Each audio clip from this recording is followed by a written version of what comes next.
Hello ka-organic! Welcome to my vlog. So before ako magpatuloy sa mga hindi pa nakasubscribe dyan sa ating YouTube channel, please click like and subscribe na para updated kayo sa next video na i-upload ko. Thank you very much.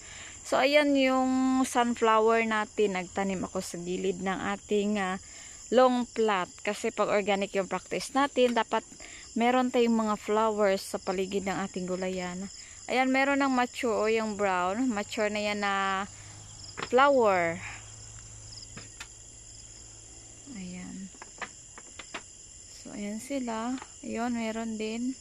I-harvest ko yan sa susunod na mga araw. Ayan.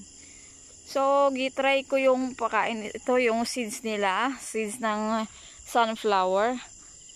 Gitry ko pakain sa aming free range native chicken. So, kumain sila. So, gitry ko lang naman yun. Yung, ang tawag nito, double yung purpose niya nito. Yung pang beautification dito sa garden, pang attract sa peste.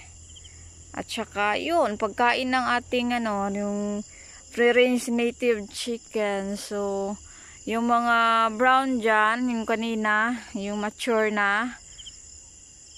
Wait lang. Ayan yung nasa center, yung pinailawan ko ng ayan, yung sa center na yan, yung puti, pwede yan ipakain na sa ating alagang mga manok, yung free range native chicken. Kasi gitry ko yan dito. Pag ma-harvest yan, ipakain ko yan para makatipid ako sa pagkain nila, para hindi ako makagasto ng pagkain nila. Ayan. So, yun lang muna for today's video. Thank you for watching and see you in the next vlog. Go organic! Sunflower. Naturally grown sunflower.